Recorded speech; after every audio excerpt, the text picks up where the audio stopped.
We're now joined by the Minister for Canadian Heritage, Pablo Rodriguez. Minister, thank you for being with us today. Thank you for having me. Listen, I want to begin here with a headline, and this is actually from the Globe and Mail yesterday. I'm going to read the headline to you. It says about C-11's passage. Crowd displeaser. As online streaming act becomes law, just about everyone is unhappy. I want to begin with that because I was wondering what your reaction is to it. Here you are spending all this time to get C-11 passed. It is now passed. It's now received royal assent.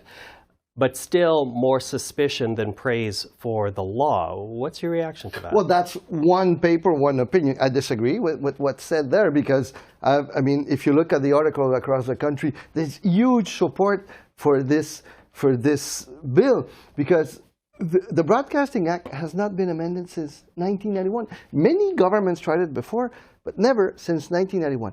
1991, we were not going on the internet. We would listen music on our Walkmans, you know, the little yellow box, and we would go to Blockbuster to rent movies. So I think it's a huge achievement, and people from the music, television, movie sector are very happy.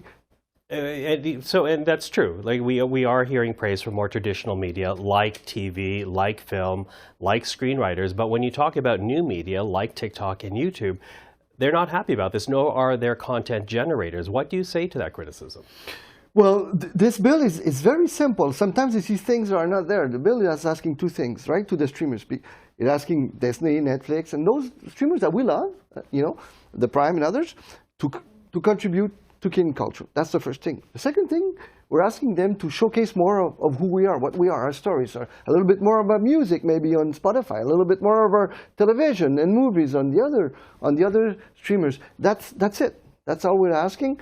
Some people see things are not on the bill, but it is what it is. Well, I guess part of the fear here is, and this is really more with new media, because as you know, algorithms determine so much of what we see online. It gives us not only what we're looking for, but it is also suggesting other media, other files within an environment that you might be interested in. And I guess the concern is, if the algorithm is based with geography, therefore bring more Canadian content to Canadian users, if other countries followed suit, it might limit Canadian content drivers and creators to actually go beyond our country. Those algorithms might, for example, disadvantage Canadians outside of the Canadian environment. What do you say to that? That's if YouTube decides to do that. I mean, the only people that control YouTube algorithms are the YouTube people. I don't know why they would do that, But I guess if you're trying to feature more Canadian content on it, if they change their algorithms to feature more Canadian content based on the geography of the user. They don't have to. It's a decision. I'm interested in the outcome, not in the process. So if they want to change our algorithm, they can do that. But they don't have to. It's not in the bill, and no one can force them to do that. But they can also put more Canadian content on their webpage. They can be creative and buy advertising by the side of their own and say, hey, this great new Canadian movie is out. Go watch it. They decide on how they do it. I want to see more Canadian content. The process is up to them. Now, there was also a concern that this might actually have overreach and affect the individual content creators, user-generated content that are posted onto these kind of websites. But you don't think that's going to be an issue here? No. Even though the Senate wanted to pass an amendment that would actually make a distinction, say it would not apply to them. But that amendment had a loophole in it. But think about it. First, I say we're not interested in looking at the content of creators. I mean, even if it's great, we're among the best in the world. But it's not what we're looking for. But even if we were, how do we do that? Did you ask the questions to these people? How would we do that? There's millions and millions of things uploaded on the internet every day. Who would be watching that? Someone at the government? The CRTC? It's impossible. So not only are we not interested in watching and passing comments on the content, there's no way we could do it anyways. But it does, for example, apply to, as you just said, streamers like Disney+, like Netflix, Apple, as well as Prime.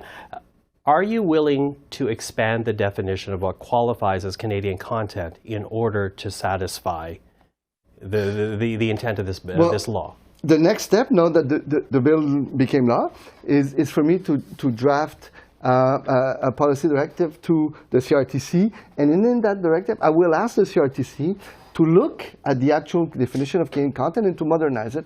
So we'll see what they come up to. But a lot of things are very important. For example, the IP, the fact that we need to hire more Canadian people, being actors, directors, technicians.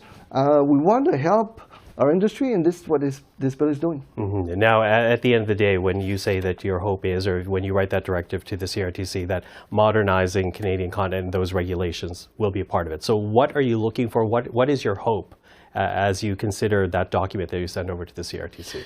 Well, that document is to explain a little bit to the CRTC how some things should be interpreted, or asking them to do certain things. For example, again, modernizing CRTC. I'll be more specific, saying that also that this excludes user-generated content because it's already enough specific, but I will detail it more in that.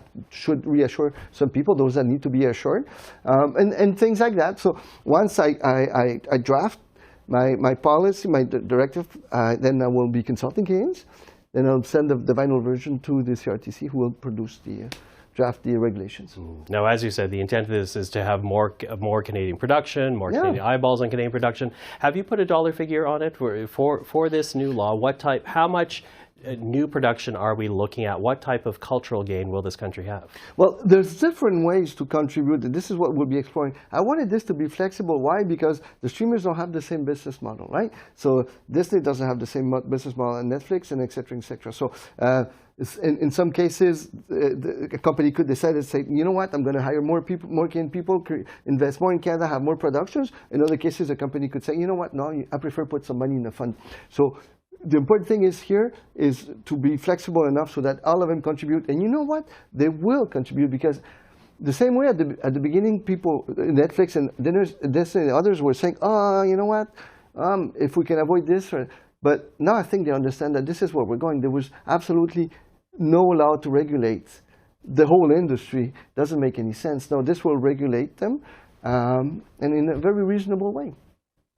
Pablo Rodriguez, really appreciate the time today. Thank you for that. Thank you. Thank you for the invitation.